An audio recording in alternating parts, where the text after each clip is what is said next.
everyone. Today in physics we are going to start with laws of motion of class 9th. Okay, we will continue from where we had ended yesterday. Okay, I have told you laws of motion about the Newton's first law of motion, about force, about the contact, non-contact force. Now we will continue after the Newton's first law of motion. That is, today we will continue with the second law of motion. Okay, before starting with the Newton's second law of motion, we have to discuss something about momentum, which we were discussing at the end of the session yesterday. Okay, what is momentum? I have told you yesterday what momentum is. Momentum denoted by P, it is a vector quantity and it is the product of mass and velocity. P is a vector quantity and therefore P, that is momentum, is also a vector quantity. I have told you yesterday that its SI unit is, this will be in kilogram and this will be meter per second. Or the CGS unit yesterday we had discussed is, this will be in grams and this will be in centimeter per second. Okay, these things we had discussed yesterday. Now we will discuss further about momentum. Okay, we have discussed. Now we will discuss about the change in momentum. Okay, what do we mean by change in momentum? What do we mean by rate of change in momentum? These things we are going to discuss today. Okay, change in momentum. Let us put up this topic, change in momentum.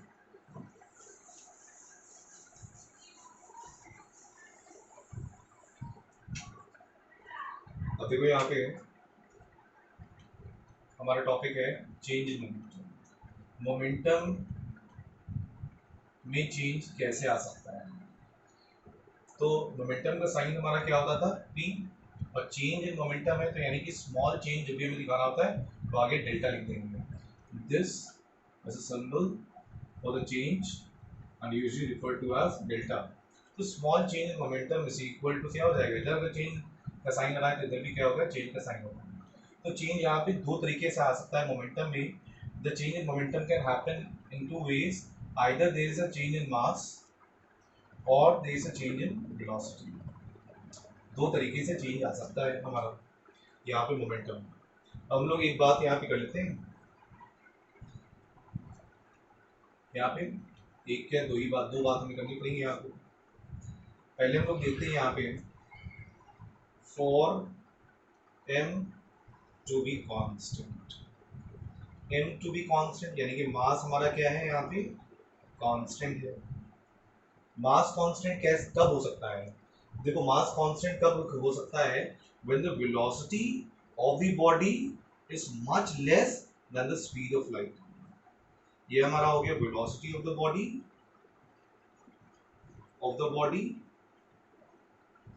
और ये हमारा हो गया speed of light. Speed of light सबको मालूम ही कितना होता है? 3 मल्टीप्लाइड बाय 10 की पावर 8 मीटर पर सेकंड. सही है. तो if the velocity of the body is much less than the speed of light, therefore the change in mass is very very less. तो मास का जो चेंज होता है बहुत ही कम होता है. एंड therefore ये जो हमारा फॉर्मूला है, इस फॉर्मूले को हम लोग कैसे लिख सकते हैं यहाँ पे? इस फॉर्मूले को हम लोग देखो यहाँ पे कैसे लिख देंगे? Delta P is equal to M delta V. सही है. क्योंकि यहाँ पे हम लोगों ने मास यहाँ पे क्या मान लिया है? कांस्टेंट मान लिया. जब मास कांस्टेंट मान लिया यानी कि यहाँ पे वेरिएशन कौन कर रहा है? यहाँ पे किसमें चेंज हो रहा है? मोमेंटम में चेंज किसकी वजह से आ रहा है? Due to the change in velocity. सही ना. The change in momentum is occurring due to the change in velocity and when mass has been kept constant.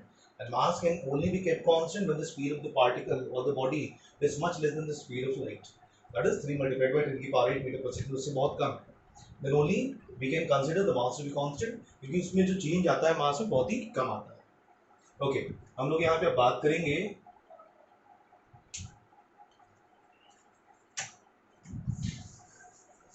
एक दूसरी बात हम लोग को यहाँ पे करनी है. अब यहाँ पे देखो कभी कभी होता क्या है कि मास में भी यहाँ पे चेंज आता है. Mass also changes. Mass change होता है कभी कभी. मास कब चेंज होता है? When the velocity of the body is much comparable to the speed of light. यानी कि वेलोसिटी जो हमारा पार्टिकल का है, वेलोसिटी ऑफ द पार्टिकल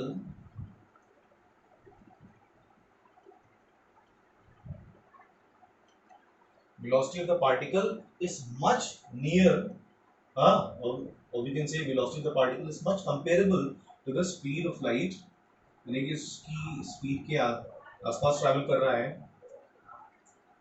ये equal to speed of light travel कर रहा है, उस केस में mass increases with the increase in velocity.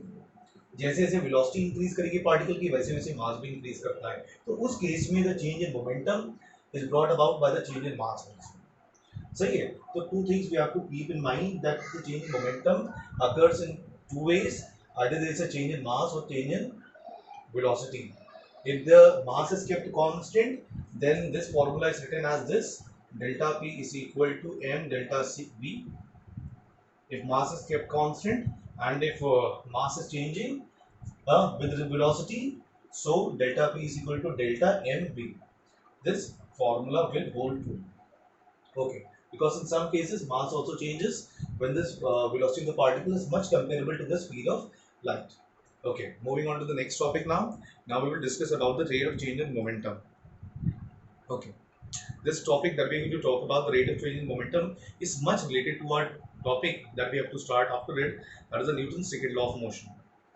तभी हम लोग को यहाँ पे उसके बारे में बात करनी पड़ेगी।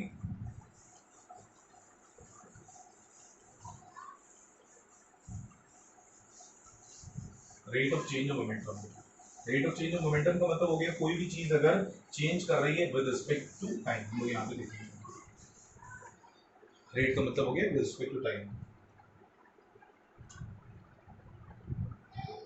Rate of change of momentum.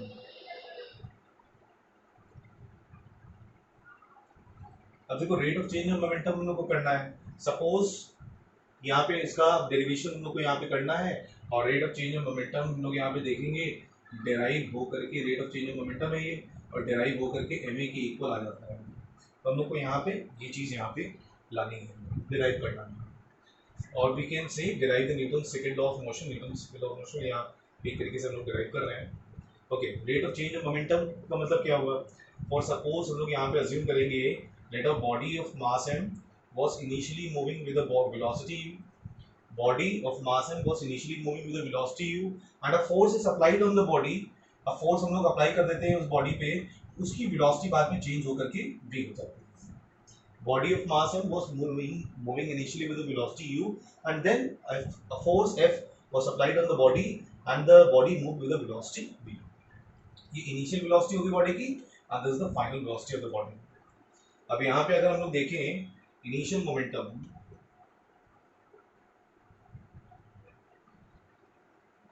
Initial momentum क्या होगा? मोमेंटम बताया था मास इनटू वेलोसिटी। अब यहाँ पे फाइनल मोमेंटम देख लेते हैं हम लोग यहाँ पे।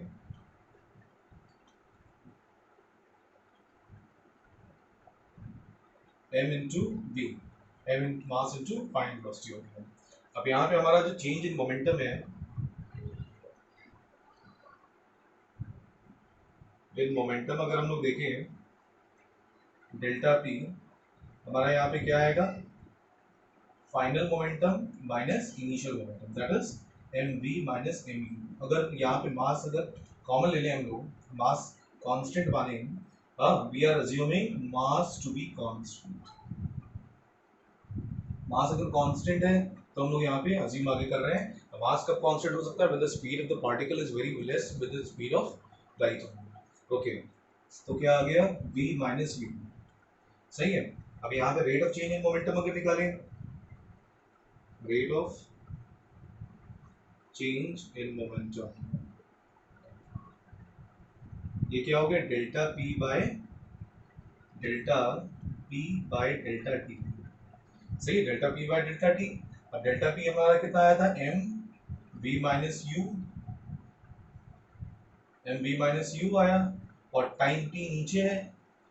सही है, हम लोग चेंज इन मोमेंटम देख रहे हैं विद रिस्पेक्ट टू टाइम। यहाँ पे देखा, अगर हम लोग ये याद करें, एक पीछे हम लोगों ने बात करी थी, acceleration is given by v minus u by t, तो ये हमारा क्या आ गया? ये एक्सेलरेशन हो गया। So this thing that we are getting is acceleration. सही है, ये एक्सेलरेशन हो गया। सही से लिख देता हूँ, m v minus u by t। अगर ध्यान से देखोगे तो एक्सेलरेशन का फॉर्मूला कहता है final velocity minus initial velocity by time. अब यहाँ पे ये चीज हमारी यहाँ पे एक्सिलरेशन होगी, दिस थिंग इज एक्सिलरेशन। यहाँ पे हमारा यहाँ पे फॉर्मूला क्या आ जाएगा, delta P by delta T is equal to क्या यहाँ पे आ गया M into A. Therefore, the rate of change of momentum is equal to mass into acceleration. And this can only happen if the mass is kept constant. And the mass can only be constant when the body is traveling with a velocity much less than the speed of light. And therefore, the rate of change in momentum is equal to the product of mass and acceleration. Okay, moving further over here. Now we will talk about the Newton's second law of motion and the derivation f is equal to ma, and some graphical parts we have to talk about.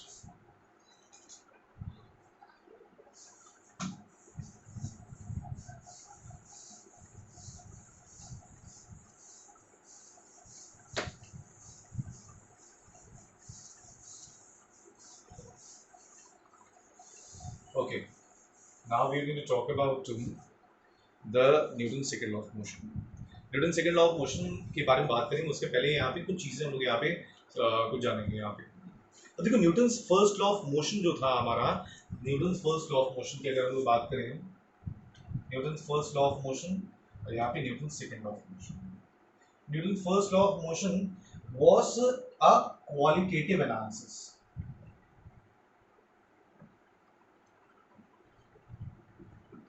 एक qualitative analysis था, वो quantitative नहीं था।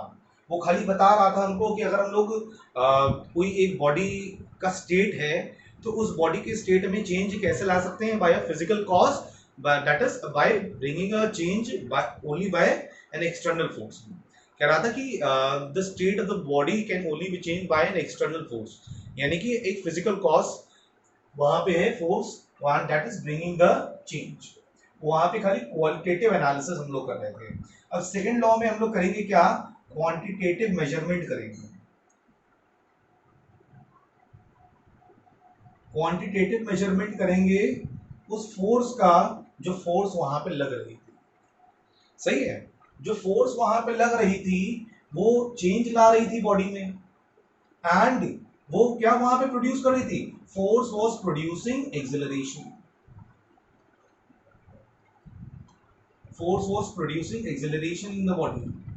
अगर कोई moving body है, हाँ, और उस पे फोर्स हम लोग लगा रहे हैं तो उस पे क्या हो रहा है, बॉडी में क्या हो रहा है, एक्सेलरेशन प्रोड्यूस हो रहा है। तो वो एक्सेलरेशन वहां पे हम लोग कुछ कैलकुलेट नहीं कर पा रहे थे। अब लेकिन यहाँ पे हम लोग क्वांटिटेटिव मेजरमेंट करेंगे तो that force that was applied over here can be calculated with the help of acceleration and mass. सही है, हम लोग यहाँ पे क्वांटिटेटिव मेजरमेंट में यहाँ पे फोर्स को कैलकुलेट करेंगे with the help of acceleration and mass. अब न्यूटन ने कई सारे एक्सपेरिमेंट्स करे, तो दो एक्सपेरिमेंट्स के बेसिस पे उसको मालूम हुआ यहाँ पे, one thing he got to know, यहाँ पे दो चीजें उसको मालूम हुई न्यूटन को, जब Newton second law of motion को डिराइव कर रहा था, that acceleration is directly proportional to force, and second thing he got to know that force is directly proportional to mass. ये दो चीजें उसको यहाँ पे मालूम पड़ी, और दोनों चीजें उसको यहाँ पे जब मालूम पड़ी तो इसकी ग्राफ है। तो experiments are not in a course, तो यहाँ पे हम लोग खाली ग्राफ हम लोग के कोर्स में है, तो that we will discuss over here.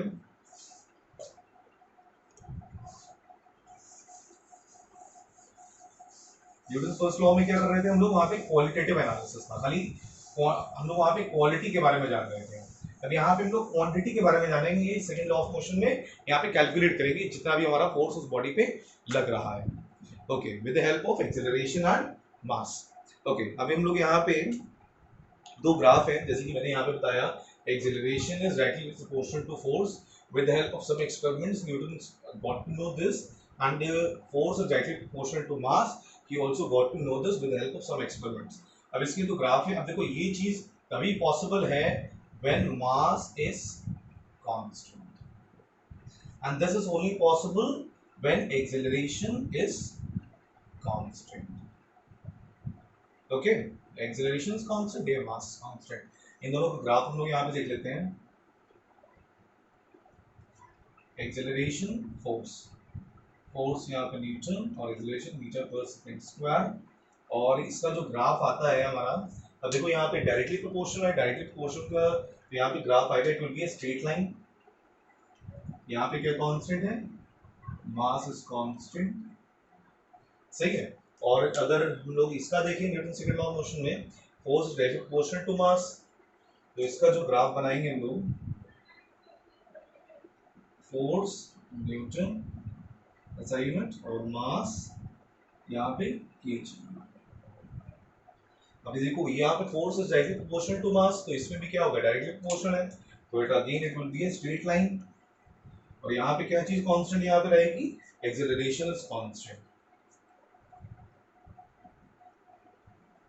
अब एक चीज है यहाँ पे देखो, acceleration is directly proportional to force and force is directly proportional to mass. तो यहाँ पे अगर इन दोनों को कंबाइन कर दूं मैं, इसको इसको अगर मैं कंबाइन कर दूं यहाँ पे बाय 1 and 2, अगर इन दोनों को कंबाइन करते हैं बाय 1 and 2, हम लोग को क्या मिलेगा, force is directly proportional to mass into acceleration. सही है, दिख रहा है यहाँ पे, थोड़ा साफ लिख देता हूँ, force is directly proportional to mass into acceleration, क्योंकि ये इसके डायरेक्टली प्रोपोर्शनल है, ये इसके डायरेक्टली प्रोपोर्शनल, तो फोर्स डायरेक्टली प्रोपोर्शनल क्या हो गया, तो the product of mass and acceleration. अब यहाँ पे अगर हम लोग ये प्रोपोर्शनल का साइन यहाँ हटा दें, एफ इज इक्वल टू क्या लिख सकते हैं, के एम ए। यहाँ पे ये के क्या है, के इज अ कांस्टेंट, के यहाँ पे कांस्टेंट है, और के की अगर हम लोग यहाँ पे वैल्यू अगर 1 अज्यूम कर लें, तब तो यहाँ पे हमारा क्या आता है, F is equal to ma, F is equal to ma, that is force is equal to mass into acceleration, and this is the mathematical form of the Newton's second law of motion। अगर exam में तुमसे पूछता है write the mathematical form of the Newton's second law of motion, तो हम लोग देंगे F is equal to ma, F is equal to ma is the mathematical form of the Newton's second law of motion। Here we are able to calculate force by two measurable quantities, mass and acceleration, उनके product को से हम लोग यहाँ पे we are able to calculate force and therefore Newton's second law of motion is a quantitative measurement of force। Okay, आगे हम लोग यहाँ पे बढ़ते हैं, अपने टॉपिक को आगे बढ़ाते हैं। तो यहाँ पे हम लोग को अब एक चीज और, यहाँ पे एक ग्राफ और आएगा यहाँ पे, that we have to discuss।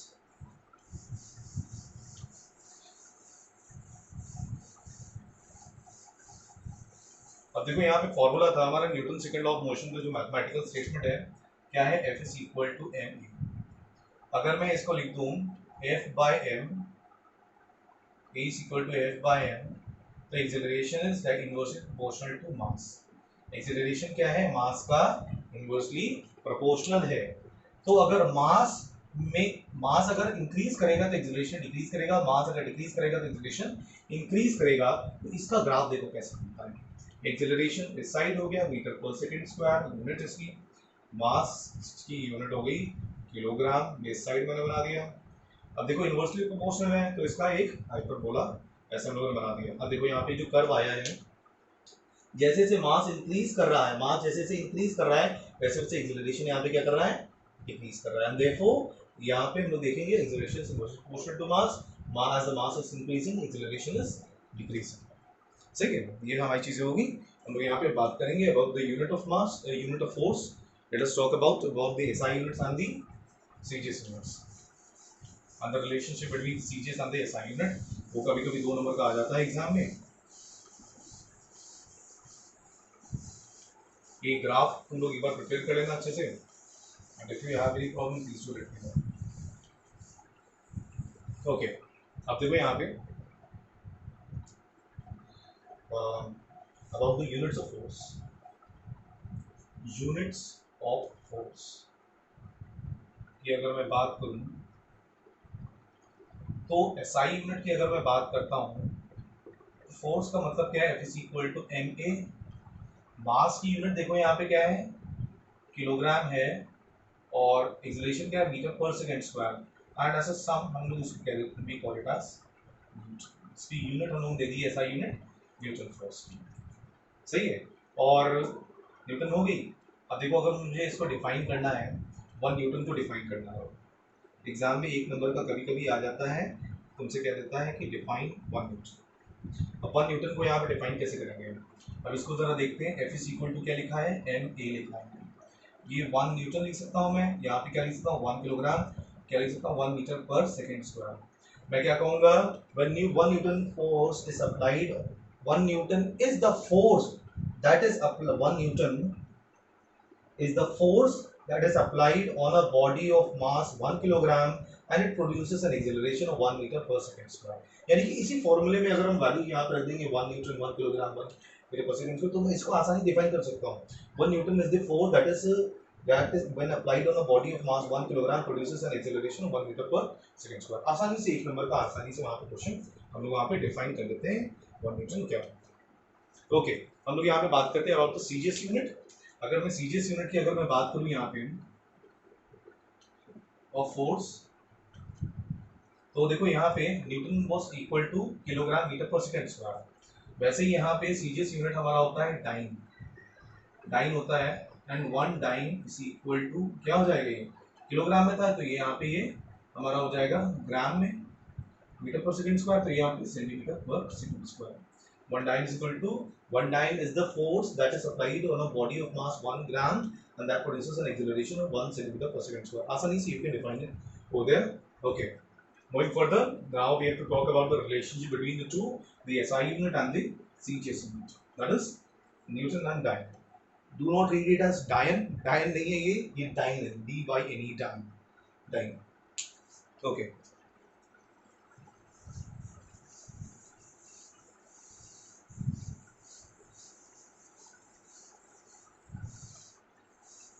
यहाँ पे रिलेशनशिप हम लोग यहाँ पे बात करेंगे रिलेशनशिप की.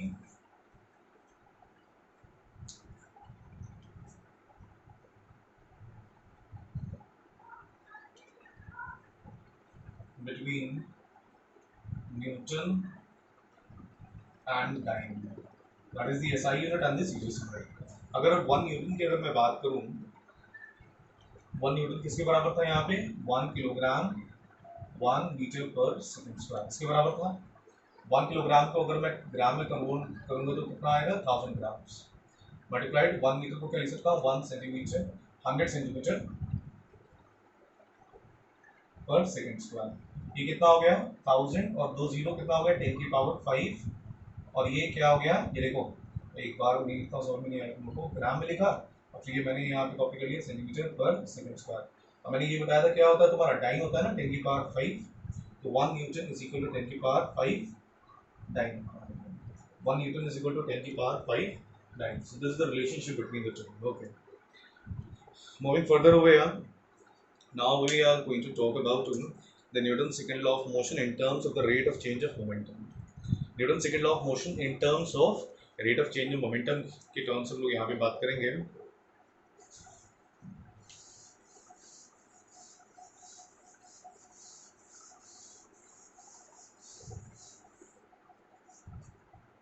Okay.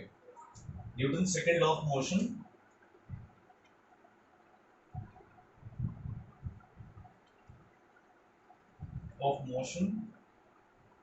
ये हमारा क्या था F is equal to ma. हमें इसको किससे रिलेट करना है in terms of rate of change of momentum.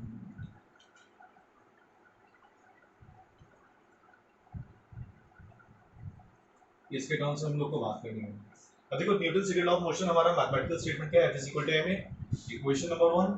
अगर हम इसकी बात करें rate of change of momentum की, हम लोगों ने पीछे यहाँ पे डिराइव करा था that the rate of change of momentum is equal to ma. Equation number 2. अगर मैं दोनों को यहाँ पे अगर 1 और 2 को यूज कर लूँ, मैं क्या लिख सकता हूँ कि rate of change of momentum is equal to the force. सही है, the rate of change of momentum is equal to the force applied. and इसको हम लोग फर्दर ये भी लिख सकते हैं force is equal to delta P by delta T, ये लिखा हुआ है. अब देखो इफ मास इज कांस्टेंट, अगर मैं मास कांस्टेंट मानूं तो मास कब कांस्टेंट हो सकता है, यहाँ पे उसकी दो कंडीशन होती हैं. कि आप देखो एक मिनट में बताता हूँ, पहले इस चीज को बता दूं. Delta P by delta T लिखा है, नीचे मैंने डेल्टा टी लिख दिया. अब डेल्टा पी को मैं क्या लिख सकता हूँ, मैंने बताया था मास अगर कांस्टेंट है तो एम डेल्टा वी लिख सकता हूँ मैं. सही है, एम डेल्टा वी लिख सकता हूँ. अगर मास कांस्टेंट है तो मास बाहर निकल आता है और डेल्टा अंदर रह जाता है. यहाँ पे लिख सकता हूँ एम डेल्टा वी. सही है, बस साफ लिखता हूँ F is equal to m delta v by delta T. देखो वहां पे डेल्टा पी क्या था, डेल्टा पी यही था ना हमारा m डेल्टा v। अगर मास हम लोग वहां पे कांस्टेंट मानते हैं तो फोर्स का फॉर्मूला हमारा यहाँ पे आ गया, सही है। अब यहाँ पे और ये मैंने बताया तुम लोग को, यहाँ पे एक्सीलरेशन क्या होता है, acceleration is equal to change of velocity with time होता है हमारा, सही है। तो इसकी जगह f is equal to m, यानी कि इसको एक बार में हम ये लिख सकते हैं that f is equal to m delta v by delta t is equal to m a, सही है। दैट इज ये हमारा आ रहा था rate of change of momentum is equal to the force, and this f is equal to m delta v by delta t और f is equal to ma holds only when the mass is constant and the velocity of the body is much less than the speed of light।